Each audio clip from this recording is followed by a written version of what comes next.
Questo programma è offerto da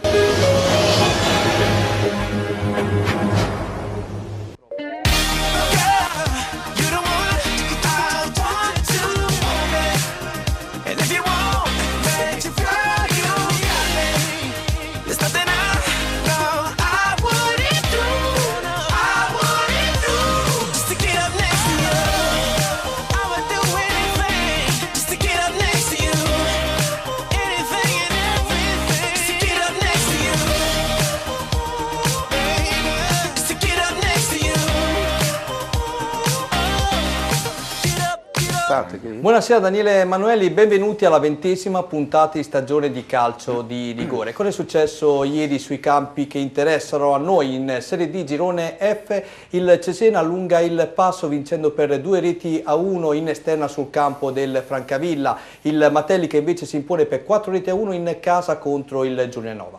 In eccellenza la Fonsine distacca ulteriormente la Virtus Castelfranco in virtù del pareggio che ottiene per 2-2 contro la Copparese. Il Castelfranco invece esce sconfitto dalla difficile trasferta sul campo del Castrocaro. In promozione il Ronco del Weiss vince sul campo del Russi per 6-1, segue a debita distanza il De Duca Ribelle che si impone per 2-1 in casa contro il Fratta. In prima categoria c'è un avvicinamento, al terzo posto il Nova Fete si aggiudica il derby per 3-1, anzi il derby, la partitissima del girone per 3-1 contro il Riccione, invece il Verrucchio viene bloccato in casa dal Roncofredo, il Granata in esterna vince per 5-2 sul difficile campo dell'Alta Valconca. In promozione marchigiana continua la striscia positiva del Gabbice Gradara che riesce a bloccare anche la seconda della classe in questo campionato, la Vigor Senigallia, eseguendo una partita davvero quasi perfetta fino a 4 minuti dalla fine quando la Vigor Senigallia riesce a ristabilire la parità in campo. Qualche episodio dubbio recriminato anche dai padroni di casa, avremo modo di commentarlo con i nostri ospiti in questa serata particolare, ricca come sempre di contributi filmati. Vado a ricordare il numero per interagire con noi, è quello che vedete adesso in sovraimpressione, è il 333 60 94 299, numero valido per la messaggistica tradizionale ma anche per WhatsApp.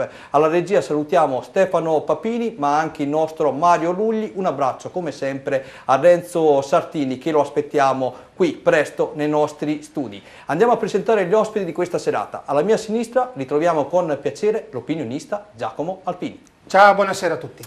E lui è un ragazzo cresciuto dalle nostre parti, dalle mie parti per l'esattezza a Nova Feltria, lo ringraziamo per essere qui per il secondo anno consecutivo, credo, il centrocampista del Nova Feltria Paolo Gori. Buonasera a tutti. Ciao Paolo, andiamo a salutare anche per lui la seconda volta nei nostri studi, ce lo ricordava proprio lui poc'anzi, l'allenatore del Russi Luigi Candelò. Buonasera a tutti. E infine lo ritroviamo, anche lui sempre con piacere come del resto il nostro Giacomo Alpini, l'opinionista Renzo Baldisserri. Ciao Renzo. Buonasera a tutti.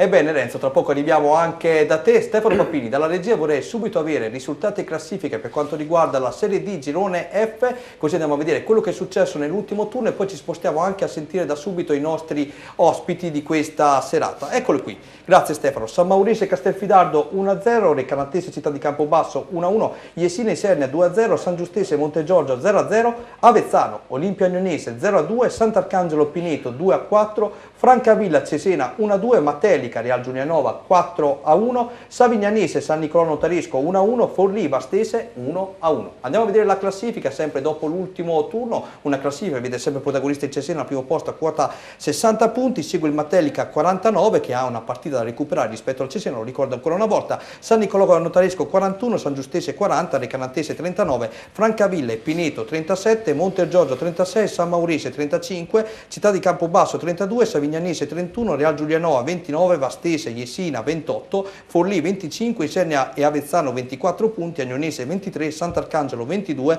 Castelfidardo 14 punti. Prima di andare a vedere il primo contributo filmato inerente a questo girone volevo fare una battuta con i nostri ospiti. Paolo, ieri lo dicevo prima nel servizio per annunciare appunto un po' quello che era successo nella prima categoria girone H, una vittoria importantissima in uno scontro diretto di alta classifica contro il Riccione. Immagino che oggi il morale sia a 1000 da parte vostra, no? Sì, è una vittoria che ci voleva, anche perché venivamo da 2 sconfitte consecutive, dove col Granata avevamo giocato abbastanza bene, ma avevamo avuto 20 minuti di out totale. col Gattè invece partita da cancellare, avevamo bisogno di una partita come domenica, abbiamo vinto 3-1 contro una squadra a nomi fortissima, però il pubblico, il campo ci hanno dato una mano e abbiamo portato a casa un buon risultato 3-1 che ci fa ripartire, dobbiamo ripartire da domenica, da ieri. È sempre emozionante, Renzo lo ricorda sempre nei suoi appunti per quanto riguarda la prima categoria, giocare davanti a un pubblico così numeroso allo stadio comunale di Secchiano per quanto riguarda i Nova Feltria, no? Immagino.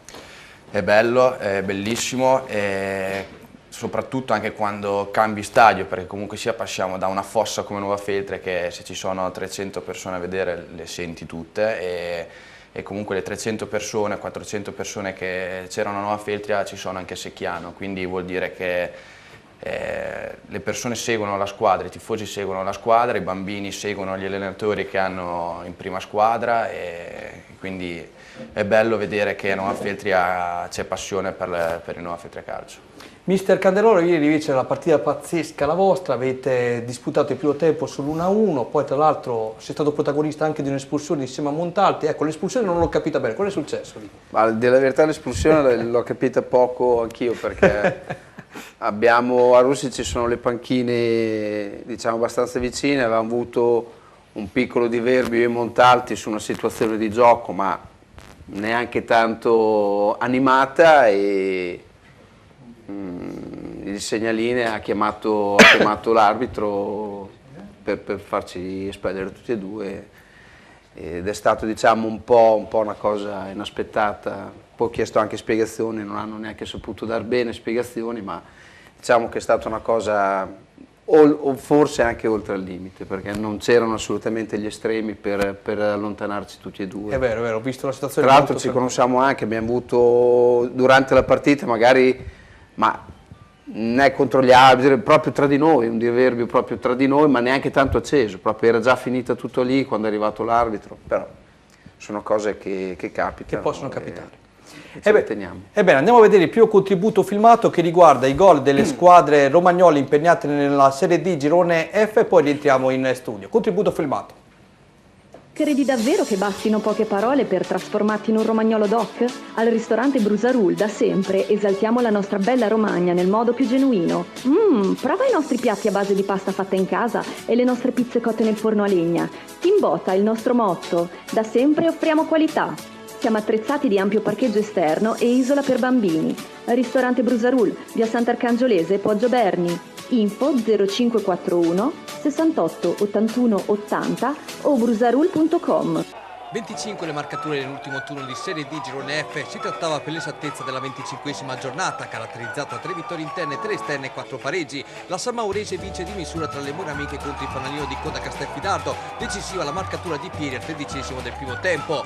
Colpo esterno del Cesena sul difficile campo del Francavilla, in Abruzzo i romagnoli passano grazie a bomber Ricciardo, ma la formazione di casa è merito di non mollare, trova il pareggio con Dos Santos, protagonista anche nel match vittorioso con l'Isenne col Campobasso, ma nel finale un calcio piazzato di Valeri decide il match. Bianconeri a più 11 sul Matelica, si dividono un punto per parte Savignanese e San Nicolò Notaresco, ospiti avanti grazie alla marcatura di Moinella, pareggio locale firmato al 10° della ripresa direttamente dagli 11 metri a cura di Longobardi, ex del Rimini. Butta al vento una vittoria che sembrava fatta in Sant'Arcangelo nei minuti finali, Clementini che passano al 15° con Peroni, pareggio del Pineto 10 minuti più tardi al 25° con Tomassini, ma il Sant'Arcangelo torna in vantaggio grazie a un penalty trasformato da Damo sul finire di primo tempo, ma il quarto d'ora finale è fatale ai gialloblu. Massa al 75° trova il pari per il Pineto e 2 minuti più tardi la situazione viene addirittura ribaltata da Esposito. Fratangelo all'84° chiude i giochi per il definitivo 2-4. Botta in risposta tra Forlì e Vastese, ospiti avanti grazie al gol di Fiore al minuto 42, ma Graziani al 46° con un perfetto stacco di testa manda le squadre al riposo sul 1-1, risultato che rimarrà invariato fino alla fine del match.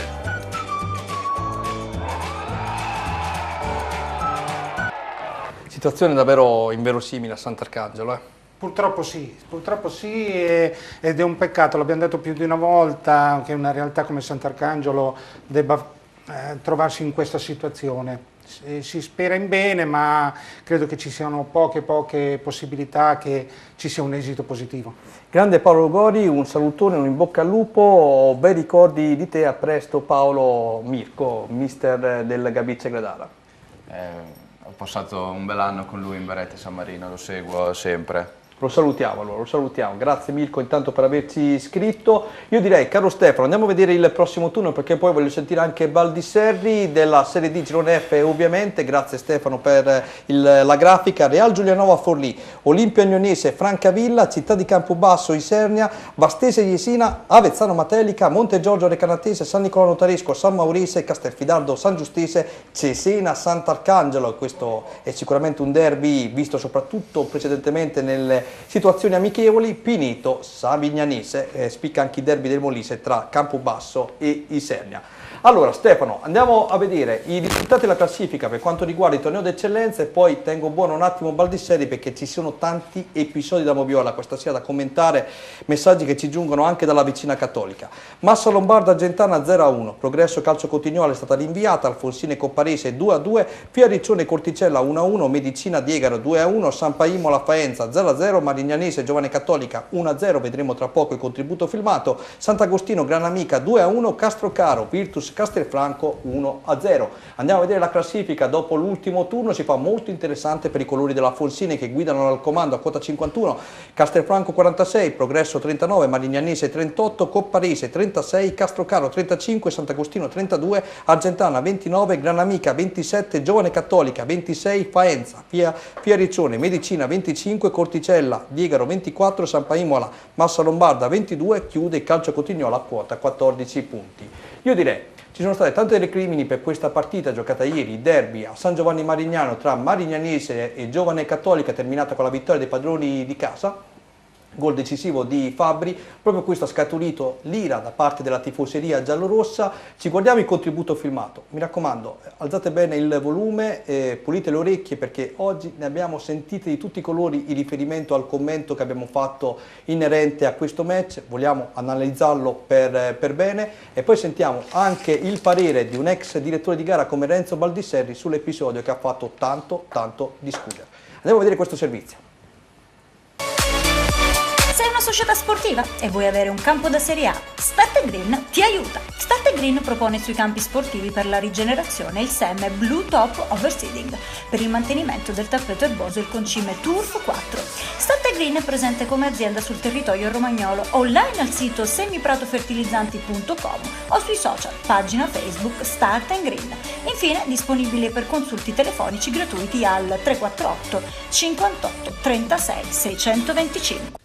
A San Giovanni va in scena il derby tra i gialloblu di casa e la vicina Cattolica. Ad inizio stagione le parti dovevano essere e come invertite. La Marignanese dei giovani si trova un passo dal podio del torneo e Cattolica a navigare a metà classifica nonostante un mercato invernale robusto, ma i problemi sono altri. In un derby per niente emozionante, se non sugli spalti, si affrontano due squadre che hanno timore di superarsi. L'ex Rimini Protino per gli ospiti ti mette più di un brivido all'inizio con questo tiro indirizzato all'incorso dei pali. Azzolini tira un sospiro di sollievo. La replica affidata a Carnesecchi appoggia per la battuta di Santoni, pallone alle stelle. Il Cattolica ancora con Plotino va vicinissimo al gol, stessa mattonella precedente, questa volta il Rossoterra basso che termina al lato. Ancora Cattolica in avanti, Sartori contropiede scodella per Plotino, l'attaccante forse stanco calcia malamente permettendo ad Azzolini la respinta in corner.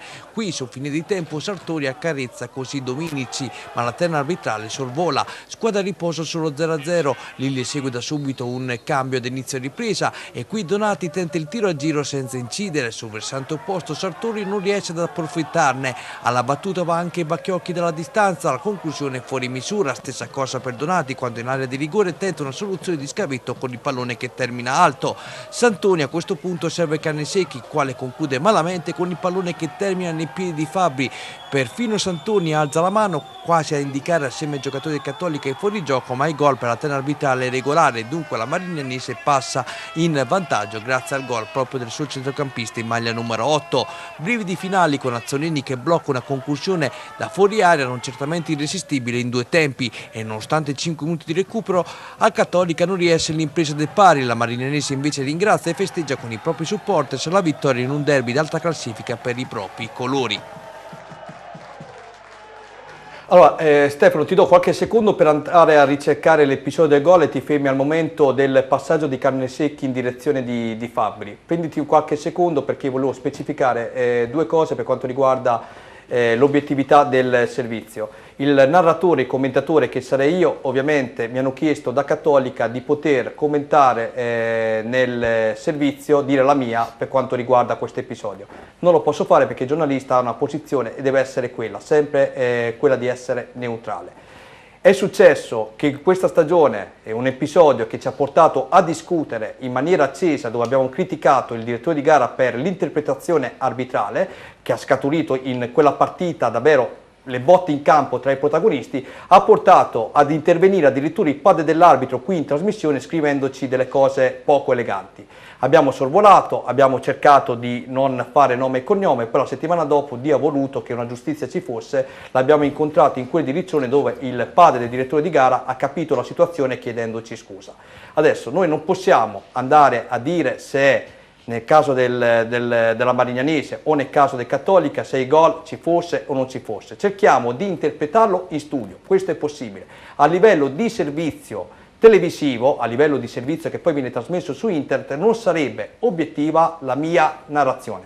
Quindi questa è la prima risposta che do ai tifosi del Cattolica. La seconda, questa trasmissione non ce l'ha assolutamente con i colori giallorossi, anche se non ci sono piaciute alcune cose fatte in passato dalla vecchia dirigenza. Ma non per questo noi ci andiamo ad appellare a degli episodi passati, cerchiamo di essere sempre obiettivi, ci può magari, come in questo caso ce l'hanno sottolineato i tifosi del Cattolica, che mancano 2 azioni nell'arco della partita, ci può essere una dimenticanza e per questo ci scusiamo. Però da qui a dire che non siamo corretti, obiettivi, non siamo giornalisti, non siamo professionisti, ce ne vuole tanto, soprattutto se ci sentiamo toccati in prima persona, se subiamo appunto delle offese gratuite che non ci sembrano assolutamente giuste per il lavoro che stiamo svolgendo in questi anni davvero su tutti i campi, dove al 90%, ripeto, la giustizia esiste un Dio, riceviamo complimenti e non critiche. Il 10% di critiche io le accetto seppur vengano fatte in maniera educata, cosa che non sono state fatte perché c'è una pagina Facebook di Calcio di Rigore che mostra proprio quello che vi sto dicendo io questa sera in diretta. Poi ci siamo chiariti, abbiamo parlato anche con i dirigenti del Cattolica nel pomeriggio, li abbiamo invitati anche a venire qui in trasmissione, per carità di Dio, però andava specificato. Stefano, vammi sull'immagine, vediamo questo benedetto episodio. Allora, caro Renzo, tu sei un ex direttore di gara, questo è il momento in cui piano piano ti muovi, caro Stefano, va benissimo così, Carnesecchi, va al tiro, guarda la posizione di Fabbri dov'è, dimmi se, ecco, rifermati qui, questo è il momento del passaggio di Carnesecchi. Renzo, Fabbri è il giocatore più avanti davanti alla linea del Cattolica, dimmi se secondo te è tenuto in posizione. La Marignanese, che poi sono andato a vedere quello che hanno scritto loro nella pagina Facebook, lo vedi quel giocatore giallo-rosso alla sinistra del teleschermo? L'ultimo in fondo? Sì, sì. Ecco. Allora, la Marignanese sostiene che quel giocatore lì dovrebbe essere trattarsi di Casola, tiene in posizione regolare Fabbri. La tua valutazione? Ma io vedendo delle immagini il gol è validissimo. Perché dico questo? Vai avanti intanto Stefano, dico questo piano. Perché veramente uno del Cattolica teneva in campo il proprio giocatore. Onestamente non guardiamo l'azione, guardiamo quando parte la palla.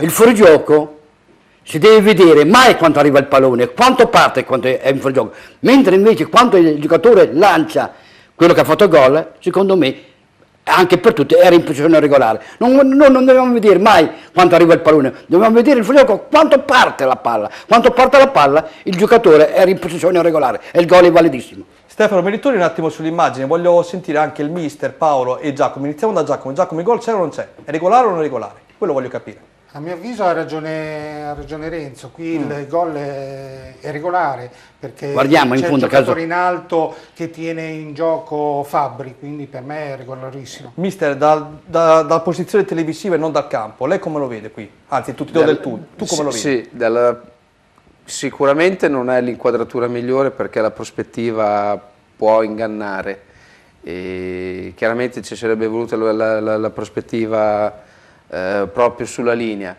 Dal di qui potrebbe sembrare in linea, ma è veramente difficile perché secondo me i primi 2 sono più alti, l'ultimo là in fondo sembra che lo tenga in gioco, ma infatti non ne sono certissimo. Infatti la Marignanese dice perché ci vorrebbe veramente l'inquadratura in linea, perché lì sia che sia fuori gioco che non è proprio veramente questione di io direi una cosa, in questo caso che è molto difficile, e da alloggiare l'assistente numero 1 che è dalla parte di qua. Comunque è stato veramente bravo. Ha sbagliato di per poco, perché no, non ha sbagliato, quando ero il mister, guarda, dalla posizione che vediamo, probabilmente, come ho detto prima, il fuorigioco è mai quanto arriva, quanto parte, quanto porta il pallone, il giocatore è regolare. Sì, perciò, la regola la conosco. Però... Casola lo tiene in gioco, secondo me il gol è valido. Dopo ci sono parecchie interpretazioni, magari Paolo, secondo te non è facile, non è facile, però da queste immagini non è facile. Non è facile. Paolo, ricordiamo che è difensore centrocampista del Nova Feta Calcio, quindi praticamente interpreta tutti e due i ruoli. Secondo te, come protagonista in campo, quell'episodio? Dall'inquadratura sembra regolare, insomma, poi può ingannare, è un caso da VAR, però da così sembra regolare. Poi... Quello che ho voluto far capire anche ai tifosi del Cattolico, solo che non ci sentono. Io non voglio essere cattivo, questo secondo me è un gol validissimo. Perché i tifosi del Cattolico non parlano del gol sbagliato del proprio giocatore? Ah, non lo so, perché ce l'hanno con noi, questo te lo dico tranquillamente. Questo appunto, loro guardano l'episodio, però è da dire che il giocatore del Cattolica ha sbagliato un gol, probabilmente lo farebbe fatto anch'io. No, poi aspetta, prendiamoci un attimo una pausa, scusatemi. Allora, orgoglioso del mio nipote, grande Paolo, by Beniamino Santucci, che salutiamo. Saluta tuo zio, se no mi arrabbio. Ciao zio. E poi per Mister Candeloro, è un amico, ci tiene a precisarlo, Marco Rossi di Alfonsine. Mister, ti ho pure intervistato. O Candeloro, vedi che non ti crede nessuno, prima della fine della trasmissione ti cresci il naso come Pinocchio. Marco Rossi, lo salutiamo. Salutiamolo. Allora, andiamo avanti intanto, perché con la Marignanese adesso ripartirà anche fase di crescita per quanto riguarda la sessione invernale. Ci siamo fermati un attimo perché c'è stata la neve, era assolutamente impossibile andare sui campi a riprendere i settori giovanili. Dovremo ripartire con fase di crescita in diretta il giovedì sera a partire da giovedì, adesso vado a memoria, 14-15 febbraio. E abbiamo deciso, per l'appunto, sentendo anche il presidente, loro faranno un'iniziativa con il Real Madrid per quanto riguarda il Summer Camp. Quindi 2 indicazioni le ho avuti dal responsabile Matteo Ortali, 2 indicazioni le ho avuti da Oscar Cevedieri. Spero che questo servizio, insomma, per invitare anche la gente del posto a iscriversi al vostro camp, possa essere di vostro gradimento. Il contributo filmato, vai Stefano. Marignano si prepara a vivere un'estate galattica. Dall'8 al 12 luglio il primo camp del Real Madrid per ragazzi e ragazze dai 7 ai 15 anni. Novità assolute di grande prestigio per la Marignanese Calcio, che si prepara a vivere un'estate galattica, ospitando sui suoi campi la prossima estate il primo camp del Real Madrid. Il camp dei madrileni si svolgerà dall'8 al 12 luglio presso lo stadio di San Giovanni Marignano ed è rivolto ai ragazzi e ragazze dai 7 ai 15 anni, che potranno trascorrere 5 giorni di calcio, studio e divertimento con i tecnici della società spagnola, seguendo le linee guida dell'Accademia Giovanile Madrilena. I partecipanti saranno vestiti con tutto il kit ufficiale del Real Madrid: maglia, pantaloncini, calzettoni, pallone, borraccia e sport bag. Verranno analizzati inizialmente da un punto di vista tecnico con una scheda personale e potranno allenarsi con la possibilità di qualificarsi per il provino finale ed essere selezionati per giocare al Santiago Bernabéu. Gli allenamenti saranno curati in ogni minimo dettaglio con l'utilizzo delle moderne metodologie di ultima generazione come lo smart ball, palloni con sensore integrato. La giornata tipo del camp dei madrileni prevede l'accoglienza dalle 7:30 alle 9, allenamento dalle 9:30 alle 11:30, una pausa pranzo presso lo stadio con menù d'atleta, dalle 13 alle 14:30 un corso di lingua spagnola, un secondo allenamento pomeridiano dalle 14:30 alle 17, una merenda alle 17:15 per poi chiudere la giornata alle ore 18. Dal 1 febbraio iscrizioni aperte a tutti per vivere un'estate davvero galattica. Per informazioni basti chiamare il 339 81 18 448 o visitare il sito frmclinics.it. Allora, ieri a San Giovanni Marignano abbiamo avuto per la 6ª volta un arbitro di Cesena. Mi auguro che domenica nel derby con Riccione venga un arbitro della sezione di Rimini che non abbiamo mai avuto quest'anno e vinca il migliore, Vincenzo. Poi Vincenzo prosegue dicendo: perché i 2 gol sbagliati da Plotino del Cattolica non li fate vedere? No, nel servizio si sono visti, c'è stato quel tiro subito dopo i primi 5-6 minuti che ha sfiorato l'incrocio dei pali e quell'occasione è capitata proprio davanti al portiere che ha calciato addosso. Io nel servizio mi sono limitato a dire, anche in questo caso ho usato un po' di tatto, che il giocatore è arrivato stanco al momento della conclusione, però effettivamente è stata una grande occasione per il Cattolica sfumata. Poi, come vedete, appunto, se uno si vuole criticare, si vuole attaccare a tutto, li bersagli i giocatori. Più obiettivi di così non potremo essere, insomma, dai. Cercate anche voi da Cattolica, insomma, di capire bene la situazione di questa trasmissione, cercate anche di capire, di leggere bene, interpretare bene i servizi, perché nessuno ce l'ha conto di voi, però è chiaro che anche, è stata fatta una battuta, Giacomo, ti voglio riportare anche a te, nel servizio io a un certo punto dico, nel commento iniziale, che la Marignanese mi sta sorprendendo perché sta facendo il campionato che in realtà doveva fare il Cattolica. Ho detto questo semplicemente perché la Marignanese, alzi la mano chi a inizio stagione avrebbe mai immaginato che la Marignanese fosse oggi al quarto posto in classifica. Solo un esperto di calcio poteva capirlo. Simone Lilli sta facendo un grande lavoro con tutti i giovani. A Cattolica quest'estate, nonostante le vicissitudini estive di cui noi come trasmissione non abbiamo mai parlato perché preferiamo sempre la linea del gioco calcio sul terreno da calcio, abbiamo detto ci sono state delle dichiarazioni importanti dove lo stesso presidente diceva che il Cattolica avrebbe vinto il campionato finendo in Serie D. Non si può non dire in un servizio che sorprende che la Marignanese sia davanti al giovane Cattolica. Ragazzi, dai, usiamo la testa e cercate di avere buon senso quando vi vengono dette le cose, se apprezzate i nostri servizi. Andiamo avanti, andiamo a vedere il prossimo turno per quanto riguarda il campionato di eccellenza, così cerchiamo anche di addentrarci poi in quello che riguarda da vicino il campionato di promozione con il nostro ospite di questa sera, Luigi Candeloro. Allora, sì, aspetta Stefano che sono un po' indietro, eccolo qui, Castelfranco Alfonsine, questo è il big match, il Castelfranco può riaprire il campionato domenica dato che le ultime 2 partite è un po' steccato, prima contro seconda della classe. Calcio Cotignola Castrocaro, Giovane Cattolica Fiariccione, vorrei dirvi che saremo lì a riprendere i derby, però dopo quello che è successo stamattina non lo so. Diegaro Marignanese, Granamica Massa Lombarda, Copparese Medicina, Faenza Progresso, Corticella Sant'Agostino, Argentana, Sampa, Imola. Questi dunque gli incontri spiccano, ripeto, Castelfranco Alfonsine e soprattutto Giovane Cattolica Fiariccione. Andiamo a vedere adesso il prossimo turno, risultati classifiche, scusami Stefano, del campionato di promozione, così acceleriamo un po' e andiamo dal nostro mister Candeloro perché c'è da commentare la sfida di ieri che ha visto purtroppo perdere il suo Russia addirittura per 6 reti a 1.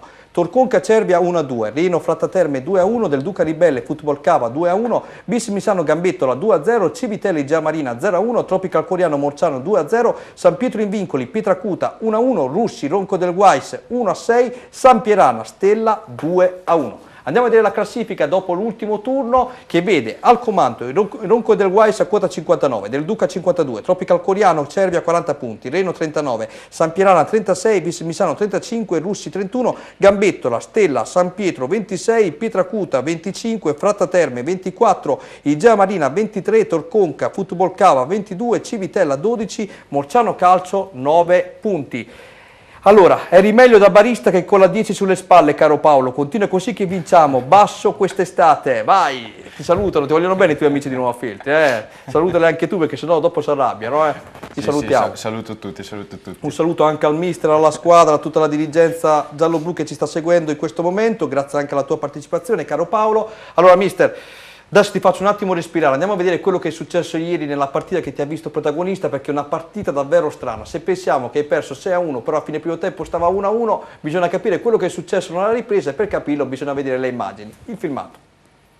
IGF Fornitalia propone una vasta gamma di tutte le misure di macchine alimentari, forni pizza elettrici, impastatrici, stand di pizza, barbecue, griglie in pietra lavica, cuocipiada, mixer tritacarni, affettatrici e sfogliatrici per pasta e pasticceria. Siamo in località Pianacci a Pietracuta di Salleo.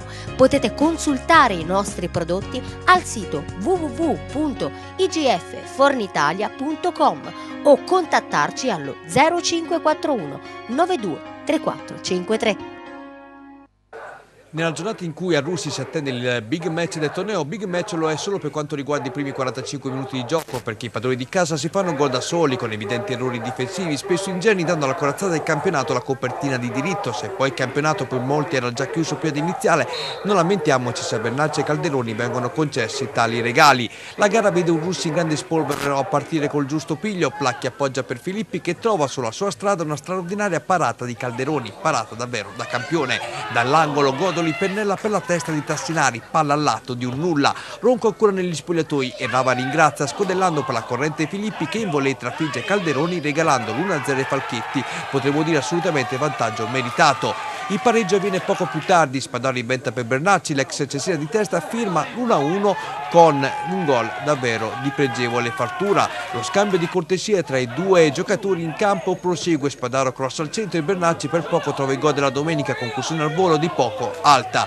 Sul fine di tempo grande penetrazione di Filippi, ma Calderoni chiude l'attaccante del Russia ottimamente lo specchio della porta. Prima di rompete le righe vengono allontanati dal terreno di gioco entrambi gli allenatori.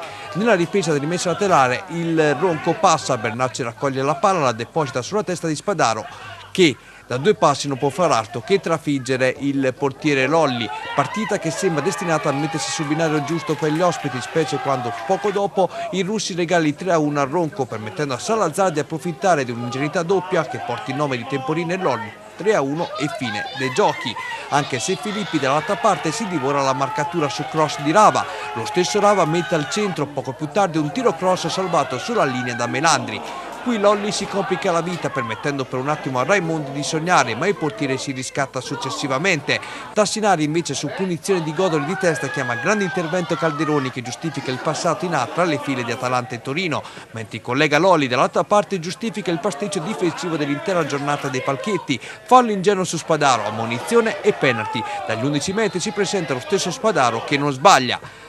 Alta dormita dalla difesa e Spadaro, lanciato dall'amico Bernacci in contropiede, segna il 5-1.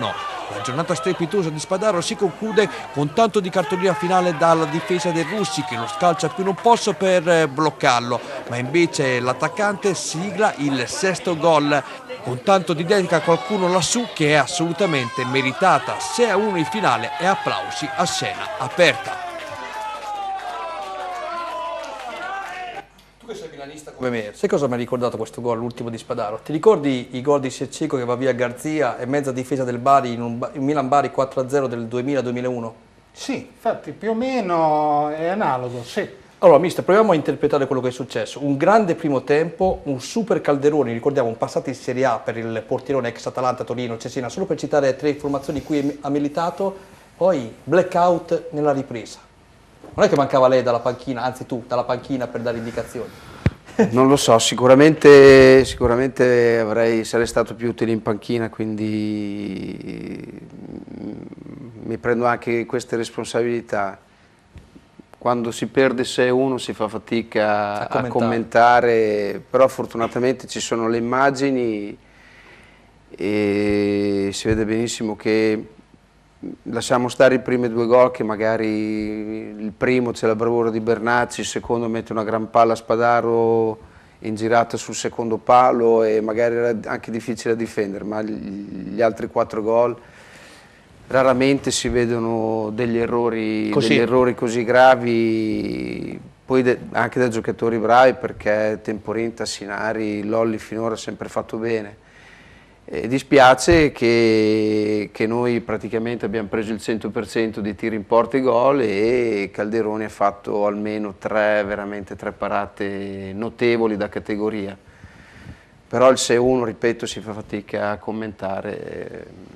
Sei d'accordo che in base anche alle partite che stiamo riprendendo inerenti alla tua squadra sia mancato in questa stagione un pizzico di fortuna in più e anche con la continuità? Perché abbiamo visto che la tua squadra ha sfornato delle grandi prestazioni anche con super corazzate. Tralasciamo di questa partita solo il primo tempo di ieri, che è stato veramente fantastico da parte della tua formazione. Forse quella continuità è venuta a mancare.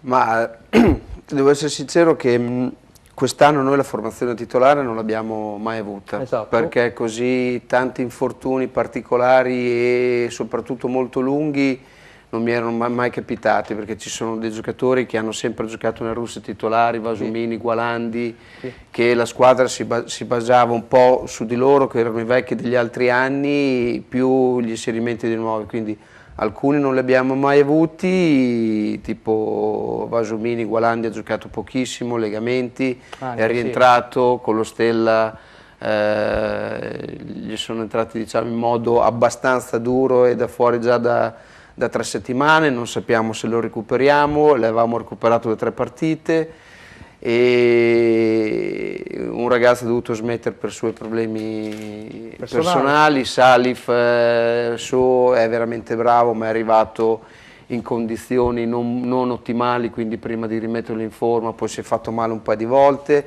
quindi diciamo che la rosa secondo me da promozione è buona, Sì. sicuramente da arrivare nei playoff, però non l'abbiamo praticamente Mai avuta al completa. mai avuta al completa.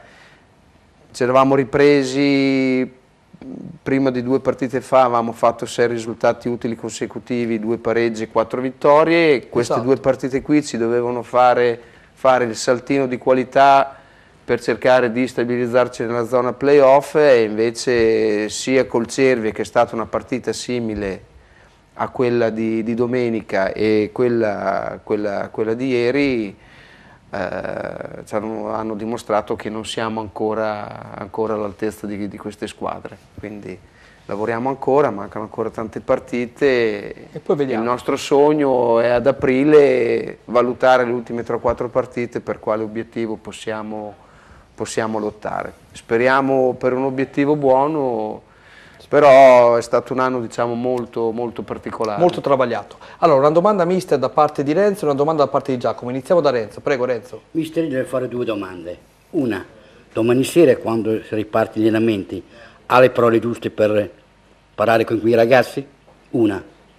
E poi la seconda, chi è più forte, il Ronco o l'altra squadra, il Ribelle?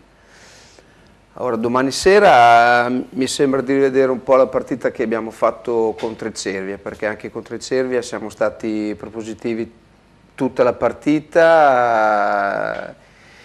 e il Cervia aveva giocato sui nostri errori, sulle ripartenze, quindi è stata una cosa simile. Avevamo fatto 2 gol, uno sul nostro errore grave, uno Ceccarelli aveva fatto gol su calcio d'angolo, ieri Bernacci, Ceccarelli, quindi sono tutti giocatori che in questa categoria comunque fanno la differenza. Il Calderoni ci ha messo anche il del suo ieri. Calderoni ci ha messo del suo, quindi sono 2 partite simili, e sicuramente non posso essere contento perché gli errori sono sempre comunque tanti, e sicuramente sono di attenzione perché sono stati fatti errori veramente, cioè talmente gravi che non possono essere che di attenzione, perché, sono troppo gravi, quindi fai anche fatica ad andare a allenare delle situazioni come quelle di ieri. Ronco del Duca, quindi, chi è più forte? Io ho sempre detto che lo vince il Ronco. Il Ronco. Giacomo, la tua domanda per il mister? Ma più o meno io le domande che volevo fare erano quelle che ha fatto Renzo, però volevo sottolineare anche una cosa. Vai. Abbiamo parlato di un gran bel primo tempo, e concordo anche che è difficile parlare dopo una sconfitta 6-1, soprattutto in casa, ma io non butterei via neanche il secondo tempo. Io non so se il mister è d'accordo, perché ci sono state alcune occasioni che ha avuto il Russi dove si è trovato, e il commento che avevo fatto era proprio per quello, un grande Calderoni, sì, ed è andato a pagare invece gli errori che sono stati fatti dalla difesa, l'ultimo è anche molto clamoroso, non solo l'ultimo, gli ultimi gol, dove forse è stata pagata l'ingenuità, oppure anche è stata pagata a caro prezzo la mancanza forse proprio del mister dalla panchina, che poteva dare quell'attenzione in più. Io non so se ti trovi d'accordo su quello che... Abbiamo qualcosa del secondo tempo anche. No, ma guarda che nel secondo tempo la gara l'abbiamo fatta comunque noi, perché gli ultimi 4 gol che abbiamo preso sono stati tutti su rilanci di avversari in difficoltà, pressati, rilanci. Sì, è vero. Probabilmente se avessimo incontrato un'altra squadra che non aveva Spadaro magari non si faceva 4 gol, perché non ci ricordiamo Spadaro che per la categoria Spadaro, Bernacci, poi ieri mancava Gessi, ma ha fatto gol comunque il ragazzino che l'ha sostituito, come diceva Calderoni, ha fatto veramente la sua parte, quindi come prestazione non è stata male, cioè non è stata da buttare via. Il primo tempo molto buono, il secondo tempo comunque abbiamo sempre provato, ma ci sono stati talmente tanti errori che alla fine il Ronco ha meritato di vincere, perché se ha fatto 6 gol in qualche modo se li ha costruiti, quindi... Beh, mister, però arrivano anche confortanti notizie dai tuoi tifosi. Ieri a Russi, se c'era una squadra che doveva vincere, era il Russi. Il famoso calcio spagnolo non l'ho visto da parte del Ronco. Bravo Candeloro. Il pallone è però strano. Quindi la gente capisce, comprende. No, infatti, effettivamente io guardando le immagini, il secondo tempo disastroso alla fase difensiva, probabilmente l'attenzione difensiva. Sì. Per il resto, io ho visto una buona squadra. Un bel Russia ancora. Stefano, andiamo a vedere il prossimo turno, che poi diamo la linea per 2 minuti e mezzo alla pubblicità e andiamo sul nostro Paolo Gori per quanto riguarda la prima categoria, e poi arriverà anche la promozione marchigiana, perché c'è una partita molto bella da seguire, che è quella tra Gabiccia Gradara e Vigor Senigallia, con l'intervista anche del nostro Renzo. Igea Marina del Duca Ribelle, Pratta Terme e Civitella, Ronco del Wais Reno, questa è un'altra partitissima, Pietracuta Russi, penso che domenica forse saremo qui a riprendere questa partita, Stella San Pietro in Vincoli, Cervia San Pierana, Morzano Torconca, Gambettola Tropical Coriano, Football Cava bis Misano. Anzi, mi confermano già, sì, domenica siamo appunto a Pietracuta a riprendere Pietracuta Russi, quindi mister, ci rivediamo anche domenica. Però questa volta speriamo di non vedere un altro 6-1. Speriamo, o almeno di... Vabbè, salutiamo anche gli amici di Pietracuta, ci fermiamo 2 minuti e mezzo, diamo la linea alla pubblicità, poi Paolo Gori, prima categoria, girone H, Nuova Feltria Riccione e promozione marchigiana con Gabicce Vigor Senigallia. Pubblicità.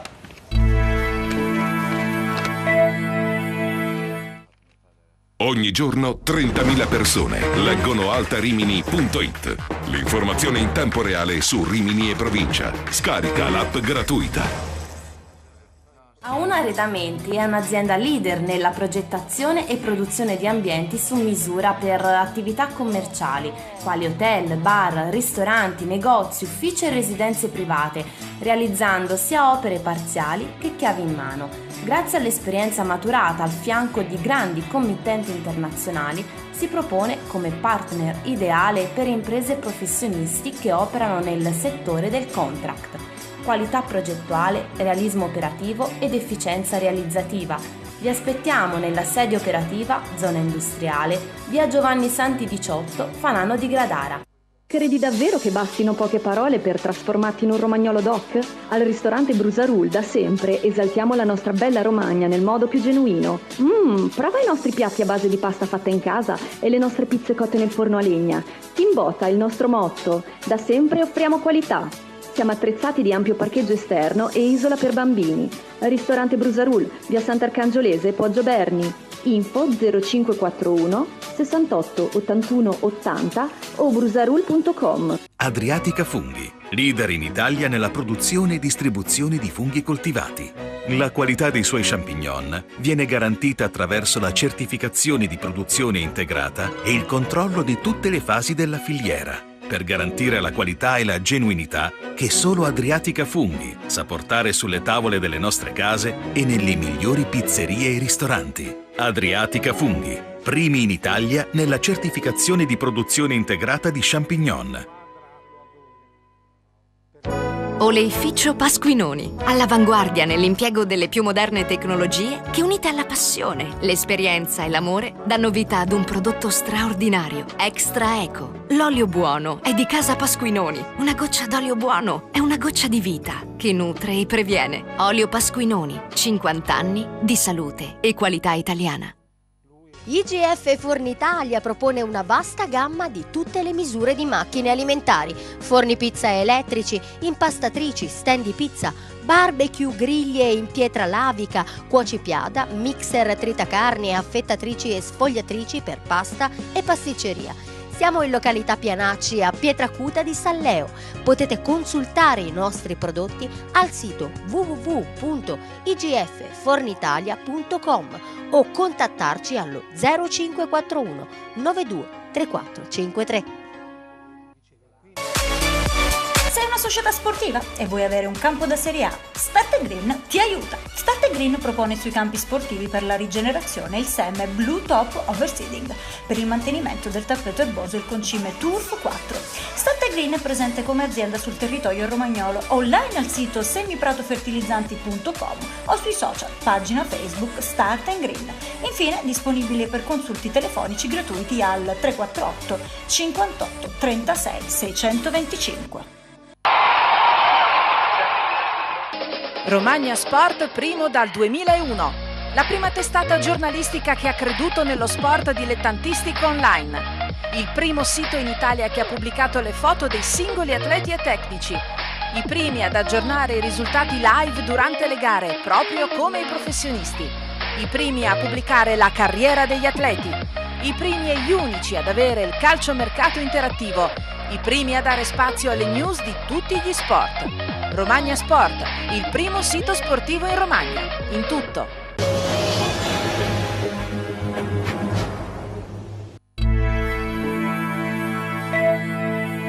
Bene, caro Stefano, allora rientriamo in studio per parlare di prima categoria Girone H. Con il tuo contributo andiamo a vedere i risultati della classifica dopo l'ultimo turno giocato ieri, che vi ricordo tra poco vedremo il big match tra Nova Feltria e Riccione. Verrucchio Roncofreddo 1-1, Bacchia Cesenatico Gatteo 2-3, momento d'oro per il Gatteo, l'avevamo sottolineato la scorsa settimana, è arrivato addirittura al quarto posto a quota 30 punti. Alta Valconca Granata 2-5, Rivazzurra Miramare Mondaino 1-0, Atletic Poggio Polisportiva Sala 1-2, Bellaria Giamarina Real San Clemente 0-1, Vis Nova Feltria Riccione 3-1, Sant'Ermete Savio Calcio 1-3. Andiamo a vedere la classifica, vi dicevo appunto il momento magico del Gatteo a 5 punti dalla vetta, Verrucchio al primo posto a quota 35, segue il Granata 34, Vis Nova Feltria 31, Riccione e Gatteo 30 punti, Roncofreddo Sala 29, Mondaino 25, Savio Calcio Atletic Poggio 22, Sant'Ermete 21, Alta Valconca, Bellaria, Rivazzurra Miramare 18 punti, Bacchia 17, Real San Clemente 15. Paolo, c'è un equilibrio incredibile dal primo al settimo posto, dal Verrucchio alla Polisportiva Sala a giochi aperti. E sono tutte squadre che ognuna può dir la loro, perché allora secondo me da Verrucchio e Granata sono le squadre da battere, perché giocano veramente bene. A me il Verrucchio in casa loro mi ha fatto una grande impressione e il Granata da noi ha fatto una gran partita. Il Riccione a nomi è la squadra più forte del campionato, e il Sala comunque in casa loro ha il loro fortino, ci siamo noi che dobbiamo star lì, lottare. C'è il Gatteo che anche adesso ne sta uscendo, e poi il Roncofreddo che è uguale, vai a giocare a casa loro, anche lì è un fortino, quindi punti su punti, bisogna stare lì, lottare, vincere una partita e pensare già a quella dopo. Tra l'altro voi avrete 2 delle prime 7 in classifica in casa da affrontare, il Verrucchio appunto che è primo e la Polisportiva Sala che è settimo, quindi ricordiamo anche il fattore campo, aiuto, tifoseria per quanto riguarda il Nova Feltria, no? Assolutamente, bisogna giocare su questa cosa qui, bisogna lottare, a Nova Feltria si deve far fatica a vincere e anche pareggiare, dobbiamo scendere in campo con questa convinzione qui. E poi si vedrà. Quello che è che non bisogna ripetere una cosa come l'anno scorso, dove abbiamo buttato via i punti in casa come col Morciano, e non dobbiamo più regalare niente a nessuno. Allora, caro Paolo, adesso andiamo a vedere appunto la grande vittoria vostra di ieri per 3-1 sul Riccione, contributo filmato. Arriva, Allo stadio comunale di Secchiano il Nova Feltria è chiamato a riscatto dopo aver perso le prime 2 gare del 2019. L'avversario di turno è una diretta rivale per la vittoria finale del torneo. Il Riccione, che all'andata si impose a Nicoletti per 3-2. Occhi puntati sulla stella Tolomeo per gli ospiti. Nova Feltria che schiera il tridente offensivo affidato a Stefanelli, Baldinini e Muratori. Arbitra la gara il signor Tola della sezione di Cesena. Pronti e via, un disimpegno della difesa di casa scaturisce la prima conclusione ospite verso lo specchio della porta a cura di Capitan Bolzonetti. Mira in questo caso da rivedere. Lo stesso Bolzonetti illumina per Gallissi, cui colpo di testa termina al lato. Il Nova Feltria va in gol a primo affondo. Il Muratori pensiero si affida alla concretezza di Stefanelli. Nazionale sammarinese parte da lontano inconiandosi in area avversa, dove Tacchi in uscita nulla può su raso terra preciso da parte dell'attaccante. 1-0 e sesto centro di stagione per il numero 9 giallo-blu. Lo stesso attaccante sulle ali dell'entusiasmo stoppa di petto il passaggio di Capitan Rinaldi, favorendo la volée di Muratori, tiro centrale bloccato da Tacchi. Ma Riccione non ci sta e previene al pareggio al minuto 31. Ceccaroni rinvia sui piedi di Bolzonetti, il quale lascia partire un raso terra raccolto da Gallissi, che al momento della battuta viene toccato secondo giudizio arbitrale da Babini.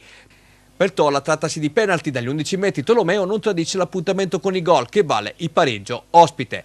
Lo stesso Tolomeo è protagonista 60 secondi dopo, dribbling vincente per liberarsi al tiro, ma conclusione imprecisa. Replica giallo-blu affidata al piede di Balducci, conclusione da posizione defilata che Tacchi blocca, ma il gol è nell'area, arriva al 43esimo, lo stesso Balducci di forza va via l'avversario, mette al centro, cross sventato sui piedi a Mantini, il cui tiro cross viene raccolto da Baldinini e gol del sorpasso con zampata vincente indirizzata nell'angolino. Per Baldinini, Temask, una partita di grande cuore e sacrificio, risulterà tra i migliori dei suoi.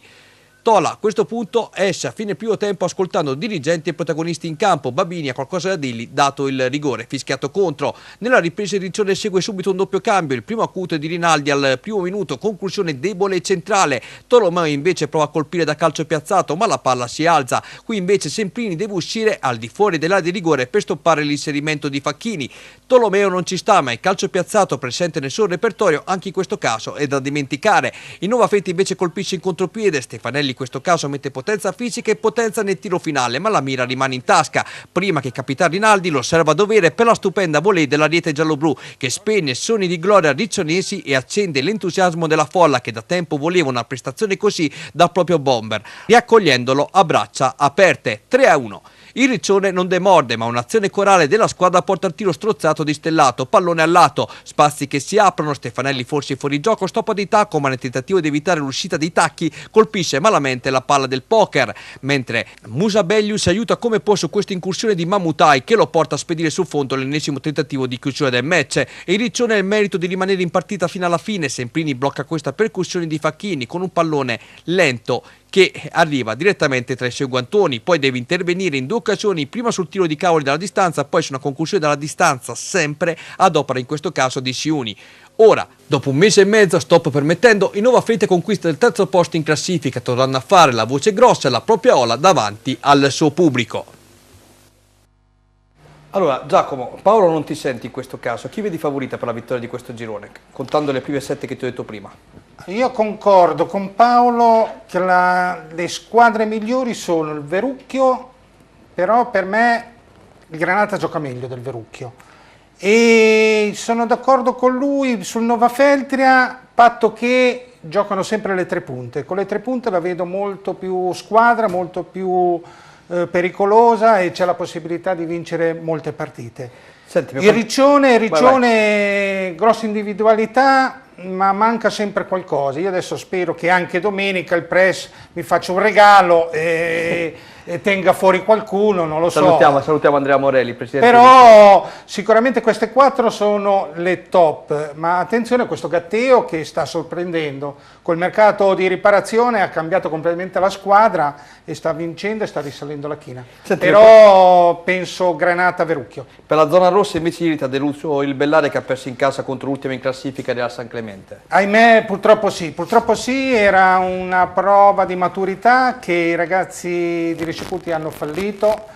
Mi dispiace perché so che durante la settimana si erano allenati bene per farlo, ma probabilmente non sono entrati con la testa giusta e hanno avuto paura di vincere. Questo per una squadra che si deve salvare non va bene. Speriamo adesso domenica, io so che ci tengono tantissimo, erano molto delusi, però è una partita che era alla portata e l'hanno fallita purtroppo. Andiamo a vedere il prossimo turno e poi voglio andare da Renzo per quanto riguarda la promozione marchigiana, ci sono il suo servizio da gustare ma anche le sue interviste, lo ricordiamo, Gatteo Alta Valconca, Real San Clemente Athletic Poggio, Savio Calcio Bacchia Cesenatico, Riccione Bellaria, Granata Riva Azzurra, Roncofredo Santermete, Polisportiva Sala, Verrucchio, Mondaino, Vis Nova Feltria. Voi Paolo è andato a giocare in un campo stretto, piccolino, in una partita molto difficile. Sarà una bella battaglia, infatti loro mi hanno detto tutti che giocare là è tosta, infatti tendono più nelle Marche.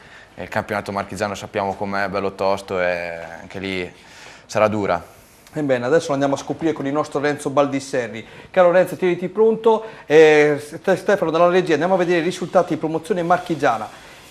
Con Ilario Barba Lorenzini Anconitana 0-2, Gabice Gradara Vigor Senigallia 1-1, Villa San Martino Filo Tranise 0-1, Mondolfo Laurentina 0-0, Simana Laureto 2-2, Cantiano Olimpia Marzocca 2-1, Valfoglio Osimo Stazione 3-3, Villa Musone Santa Veneranda 5-1. La classifica dopo l'ultimo turno che ci ricorda che il Gabice ottiene il quinto risultato utile consecutivo frutto di 4 vittorie e un pareggio. Anconitana al comando a quota 53, Vigor Senigallia 44, Ilario Barbara Lorenzini 33, Gabice Gradara insieme a Valfoglia 32 punti, Filo Tranese 30, Ossimana 27, Cantiano Calcio 26, Loreto, Mondolfo, Osimo Stazione 24, Olimpia Marzocca 18, Santa Veneranda, Villa San Martino 15, Laurentina 10, Villa Musone 9 punti. Allora, il nostro Renzo Baldisserri era ieri lì per commentare appunto questa gara che vedeva di fronte la seconda della classe Vigor Senigallia opposta alla quarta forza del campionato, il Gabice Gradara. Il contributo filmato.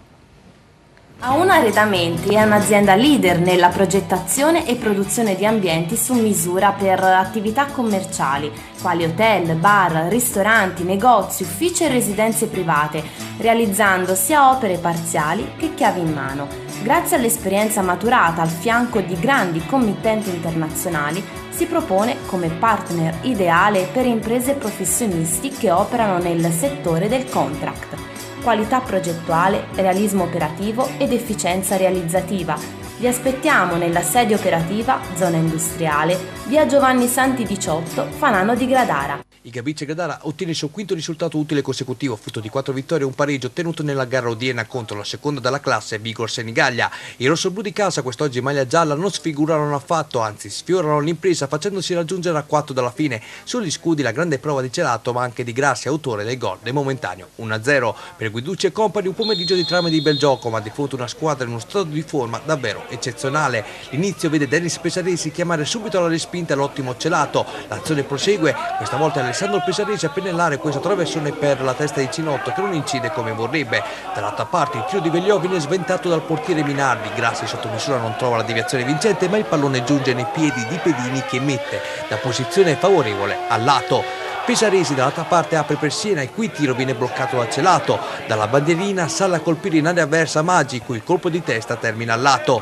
Apertura sul fronte opposto di Vairani per Fabi che da posizione proibitiva spedisce alto. In contropiede Pesaresi lancia in profondità Sabatini che a tu per tu con Celato spara addosso a quest'ultimo. Nella ripresa il tiro di Cinotti si alza di pochissimo sopra il montante superiore della porta difesa da Celato. Tiro di Pesaresi più o meno dalla stessa posizione che avviene poco dopo, bloccato in 2 tempi dallo stesso Celato. Succede a un certo punto l'inverosimile, fallaccio di Guerra non sancito dal direttore di gara, l'azione prosegue, rimessa laterale battuta dallo stesso Guerra, Sabatini arriva quasi sul fondo, cross al centro, Pesaresi con un tocco delizioso smarca Cinotti con Celato chiamato a un miracoloso intervento, con i compagni che poi perfezionano il disimpegno, ma il Gabicce Gradara è squadra che sa soffrire. Vegliò allarga per Grassi che quasi a terra va la battuta trovando l'angolo vincente alla destra di Minardi. Davvero il gol del numero 10 merita il replay. Esplode a questo punto lo stadio Maggi con la tifoseria di casa che non può far altro che festeggiare la prodezza da parte del suo numero 10. Ospiti che provano a replicare direttamente al calcio piazzato, sfera fuori misura. De Rico appena entrato prova ad accendere la luce ma davanti a sé trova un super Celato pronto alla deviazione in corner. Vigor che però giunge al pareggio con un'azione insistita, traversone al centro ad opera di Candolfi che pesca Cuomo che riesce toccando leggermente il pallone a infilare la porta difesa da Celato con una traiettoria strana che lentamente si sacca in fondo alla rete. E il pari per la formazione rossoblù ospite. Finale con un'azione per parte, qui Del Rico tenta il tiro a giro senza trovare fortuna, mentre Minardi è chiamato dalla bandierina a rispondere su questo colpo di testa davvero da campione con Matteo Fabbri che sulla ribattuta non trova lo specchio della porta. 1-1 il finale con una partita ricca di emozioni con ambedue le formazioni che escono tra gli applausi dei presenti all'interno dello stadio Maggi. Allora Stefano ti chiederei di intanto proseguire un attimo nella timeline perché c'è un episodio che ci hanno segnalato Antonello poi me l'ha mandato nel corso della giornata, un episodio sullo 0-0 nel corso del primo tempo capitato al Gabicce. Hanno recriminato i padroni di casa. Appena sei pronto dammi l'ok. Renzo, eccolo qui. Qui adesso l'abbiamo vista a velocità normale, adesso pian piano arriverà anche a velocità più corta. Dovrebbe essere Pedini il giocatore che si intrufola in area. È un 2000, sei uno dei migliori. Dimmi la tua.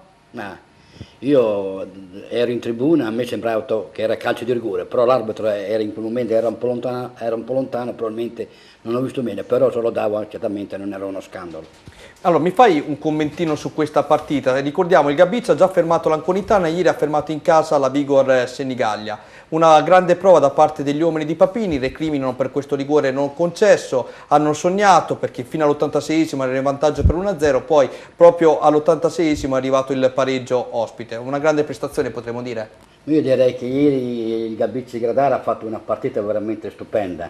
Io da tempo che non vedevo più una gara a questi livelli, ma prima di tutto io voglio dare atto ai 2 giovani, ai 2 under, vale dire Bacchiocchi e Pedini, vuole dire il numero 2 e il numero 7 classe 2000, 2 giocatori che secondo me sono maturi, sembrano già giocatori fatti.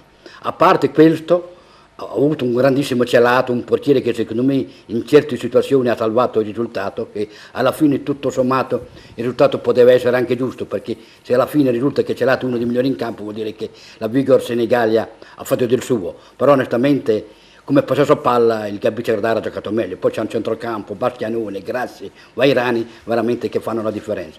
Ripeto, è stata una grandissima partita di fronte a un pubblico delle grandi occasioni e penso che con questo risultato il Gabi Cerdara può giocare i playoff. Anche ieri probabilmente con quella vittoria fino a 4 minuti dalla fine, con questa vittoria, se la partita andava in termine, risucchiavano i famosi 10 punti, si andava a 9 punti, perciò diciamo che il Gabice Gradara rientrava ai playoff. Quanto una squadra come il Gabice Gradara ferma sia l'Anconitana sia la Vigor Senigallia, vuol dire che ha grosse qualità. Ebbene, andiamo a vedere anche le interviste realizzate da te a fine gara con la collaborazione del nostro Antonello Pace. Vai con il filmato, Stefano. Ogni giorno 30.000 persone leggono altarimini.it. L'informazione in tempo reale su Rimini e provincia. Scarica l'app gratuita. Romagna Sport, il primo sito sportivo in Romagna, in tutto. Mister, un pareggio che la contenta? Sì, diciamo che alla fine come si era messa la partita sì, diciamo che mi accontenta, anche se abbiamo avuto l'occasione poi per fare il 2-1, dove all'ultimo secondo hanno rischiato loro di farci il 2-1 loro, cioè sì, alla fine dei 90 minuti ci può stare. Comunque diciamo in questa partita nel primo tempo qualche gol si è sbagliato, un po' di troppo. Sì, purtroppo i gol si sbagliano, quando si arriva davanti al portiere alcuni giocatori hanno la freddezza, alcuni no, però questo è il calcio, è che bisogna, quando capita qualche altra occasione bisogna essere un po' cattivi, sotto porta bisogna andare più concreti nel tiro che pensare alla giocata individuale o allo spettacolo. Un pareggio che ha da sconfitta? No, dispiace anche perché allo scadere abbiamo avuto anche la possibilità di vincerla, proprio 10 secondi prima del fischio finale abbiamo avuto una palla e non siamo riusciti a buttarla dentro su un angolo. Dispiace perché il Senigallia, seconda in classifica, è una squadra che all'andata ci ha messo in grossa difficoltà, oggi no, oggi siamo stati noi a metterla in difficoltà. Se trovavamo un arbitraggio più sereno e più tranquillo, magari ci dava quel rigore netto che c'era nel primo tempo, e poi abbiamo sbagliato un gol con un ragazzino che era al debutto, che ci può stare, però la partita potevamo farla in modo diverso una volta in vantaggio. Abbiamo faticato per trovare il vantaggio, l'abbiamo trovato meritatamente, anche loro hanno avuto delle occasioni e hanno pareggiato in una situazione dove ho sentito il mio attaccante che ha confermato l'assistente di linea che il fallo c'era, non se l'è sentito e ha sbagliato lui, quindi era fallo netto su Vegliò, e da quell'azione noi abbiamo fatto l'errore di fermarci e loro si sono trovati una palla davanti al portiere e hanno fatto gol. Purtroppo ci dispiace perché i ragazzi hanno fatto una partita, non dico alla pari, forse qualcosina in più, non si è vista la differenza con loro, è stata una risposta eccezionale da parte dei ragazzi, da parte del pubblico, perché ci ha sostenuto per tutta la partita. Non era facile in un campo così, devo fare i complimenti ai miei ragazzi perché sono stati veramente bravi. Mister, diciamo oggi è arrivato il suo quinto risultato utile, vuol dire 4 vittorie e un pareggio. A parte questo, ma il suo allontanamento cosa è successo? Ma al mio allontanamento ho chiesto all'arbitro comunque sia di non fischiare a senso unico, gli ho chiesto solo una cosa, ma molto tranquillamente, senza offendere nessuno, e l'arbitro mi ha allontanato dal campo. Ebbene, siamo addirittura d'arrivo, andiamo a vedere il prossimo turno con il nostro Stefano Papini per quanto riguarda la promozione marchigiana. Un prossimo turno che vede Santa Veneranda Cantiano Calcio, Villa Musone Gabice Gradara, Vigor Senigallia Ilario Barbara Lorenzini, Anconitana Loreto, Osimo Stazione Mondolfo, Olimpia Marzocca, Osimana, Filotranese Valfoglia, Laurentina Villa San Martino. Saluti per Paolo e per quanto riguarda anche mister Candeloro, un saluto anche a Massimo Zanini che ci scrive in questo momento. Ciao Massimo, so che sei con la febbre ma ti ritroveremo fra una settimana. In bocca al lupo per il recupero. Vado a salutare gli ospiti di questa sera, li troveremo anche nella seconda parte tra poco in Sport Up, tutto su Rimini Calcio. Giacomo Alpini, grazie. Ciao a tutti. Grazie al centrocampista / difensore del Nova Fetta Calcio Paolo Gori. Ciao a tutti. Salutiamo anche la tua nuova fiamma Alice, la salutiamo, ciao Alice. E poi andiamo a salutare invece il mister Luigi Candeloro, allenatore dei Russi. Grazie per l'invito. Ce l'abbiamo fatta finalmente ad avere anche il mister dei Russi. E poi lo ritroverete tra poco nella seconda parte con Sport Up, tutto sui libri di calcio, il nostro Renzo Baldisselli. Buonasera a tutti. Grazie a Daniele Emanueli, noi ci vediamo tra 5 minuti circa. Grazie ancora.